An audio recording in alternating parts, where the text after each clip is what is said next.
Hello everyone, welcome to my YouTube channel mad learn. तो students, आज का हमारा टॉपिक है स्कैल्प।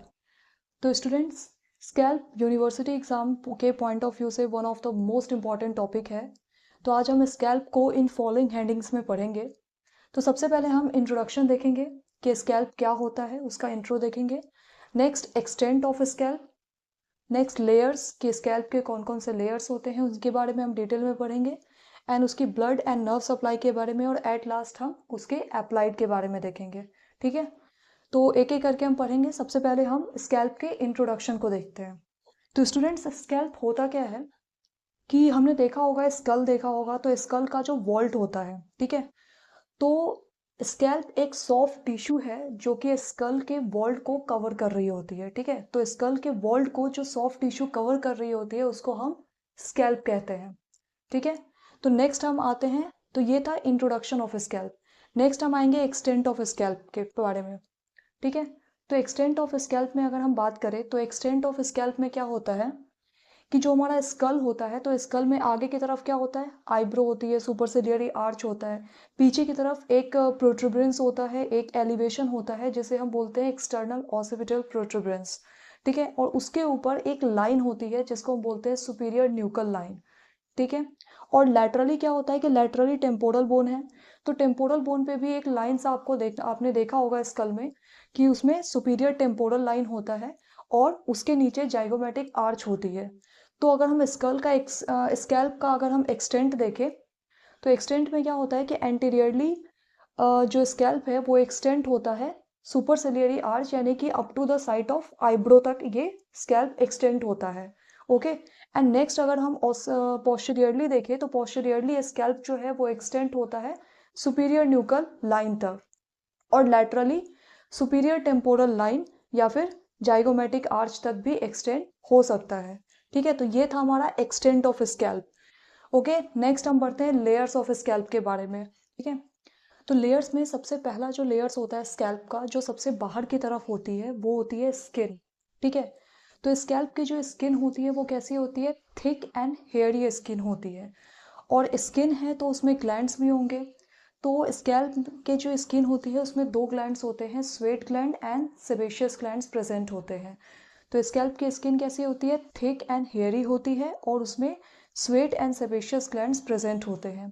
ठीक है, नेक्स्ट हम आते हैं कनेक्टिव टिश्यू की लेयर, जो सेकेंड लेयर होती है स्कैल्प की। तो कनेक्टिव टिश्यू की जो लेयर होती है वो डेंस फाइब्रस कनेक्टिव टिश्यू से बनी होती है। ठीक है, जैसा कि हम यहाँ देख रहे हैं कि कनेक्टिव टिश्यू की जो लेयर होती है वो डेंस फाइब्रस कनेक्टिव टिश्यू से बनी होती है। तो इसमें एक वर्ड आता है फाइब्रस। ठीक है, तो जो फाइब्रस होता है, यानी कि इस लेयर में फाइबर्स प्रेजेंट होते हैं, फाइब्रस सेप्टा प्रेजेंट होते हैं।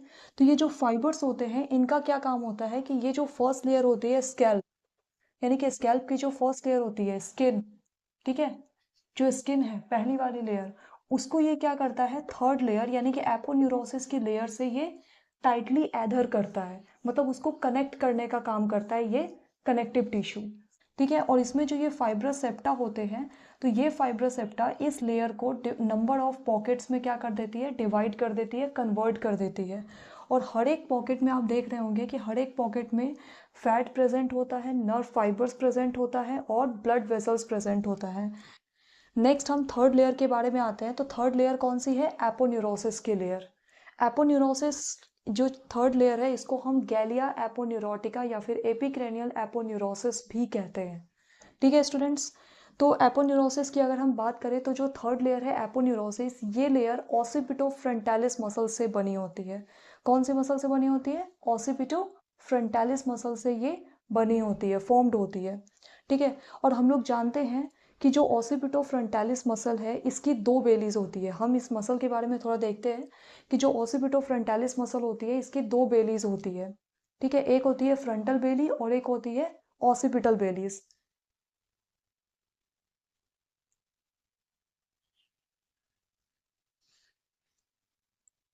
ये स्कैल्प है, मान लो कि सपोज डेट ये स्कैल्प है। तो स्कैल्प में हम पढ़ रहे हैं थर्ड लेयर के बारे में, यानी कि एपोन्यूरोसिस के बारे में। ठीक है, तो एपोन्यूरोसिस की जो लेयर होती है वो ऑसिपिटो फ्रंटालिस मसल से बनी होती है। तो ये ऑसिपिटो फ्रंटालिस मसल है। ठीक है, और तो ऑसिपिटोफ्रंटालिस मसल की दो बेलीज होती है, एक होती है फ्रंटल बेली और एक होती है ऑसिपिटल बेलीज। ठीक है, तो जो फ्रंटल बेलीज होती है ना, उसका ओरिजिन कहाँ से होता है? फ्रंटल बेली का ओरिजिन होता है आईब्रो से, स्किन ऑफ आईब्रो से फ्रंटल बेली का ओरिजिन होता है। और जो ऑसिपिटल बेलीज होती है उसका ओरिजिन होता है, क्योंकि हम देख रहे हैं कि जो ऑसिपिटल है वो पीछे की तरफ होती है, और पीछे की तरफ क्या होता है? सुपीरियर न्यूकल लाइन होता है। तो ये जो ऑसिपिटल बेलीज है, तो इसका ओरिजिन होता है lateral 2/3 part of superior nuchal line से ये ओरिजिन होता है। और जहाँ पर ये दोनों बेलीज इंसर्ट होता है, जहाँ पर ये दोनों बेलीज इंसर्ट होता है, वहाँ पर फॉर्म्ड होता है एपोनेरोसिस की लेयर। तो इसे ठीक है, और जो फ्रंटल बेलीज होती है वो सप्लाइड होती है temporal branch of facial nerve से, एंड जो ऑसिपिटल बेलीज होती है वो सप्लाइड होती है posterior auricular branch of facial nerve से। ठीक है, तो ये ध्यान में रखना। नेक्स्ट हम बढ़ते हैं फोर्थ लेयर, यानी कि लूज एरियोलर टिश्यू की लेयर। ठीक है, तो लूज एरियोलर टिश्यू जो होता है ये हमारी फोर्थ लेयर है, लूज एरियोलर टिश्यू की लेयर। ये फोर्थ लेयर एमिसरी वेन को पैसेज देती है, मतलब it gives passage to the emissary when.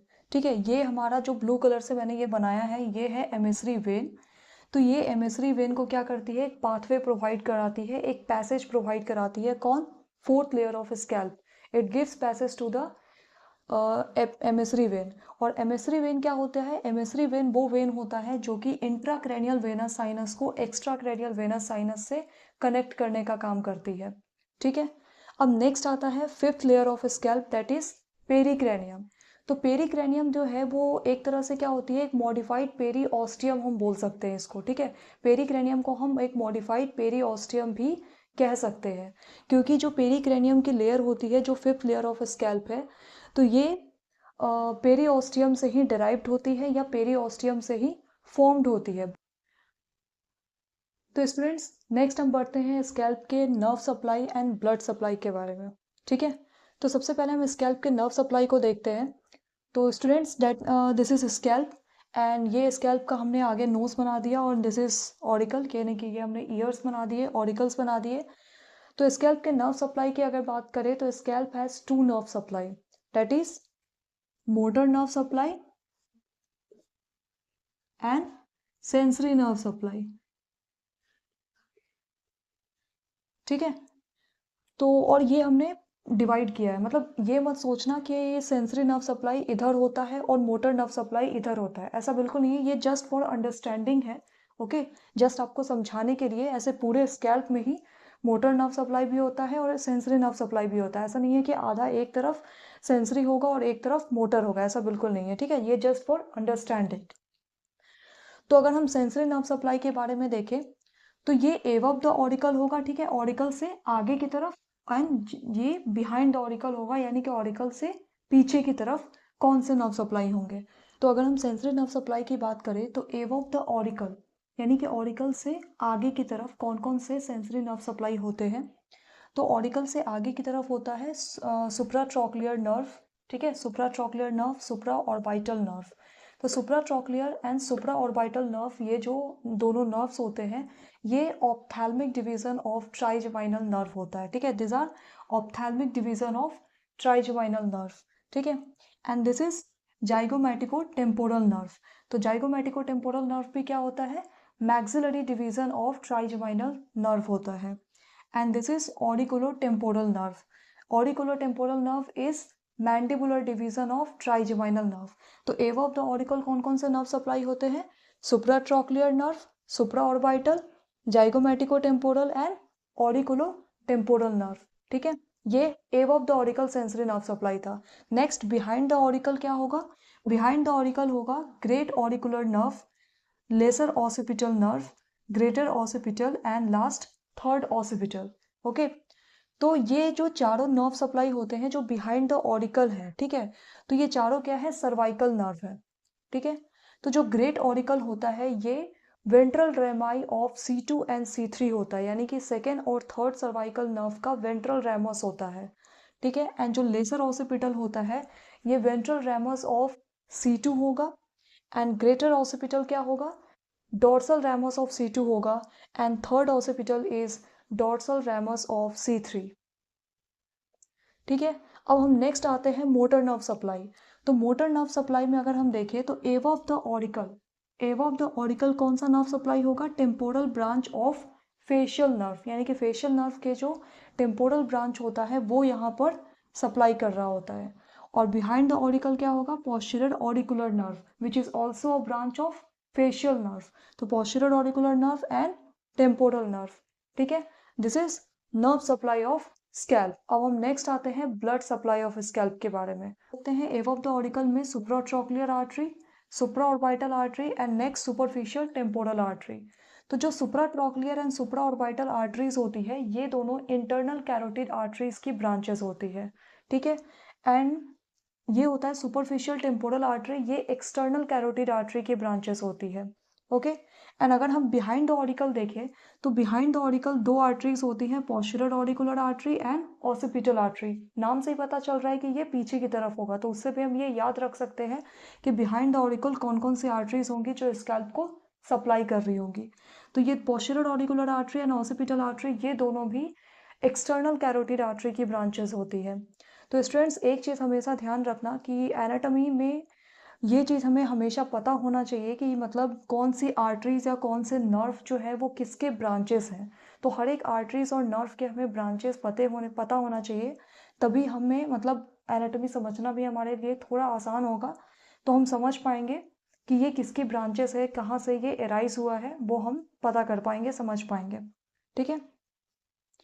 तो that's all, this is blood supply of scalp.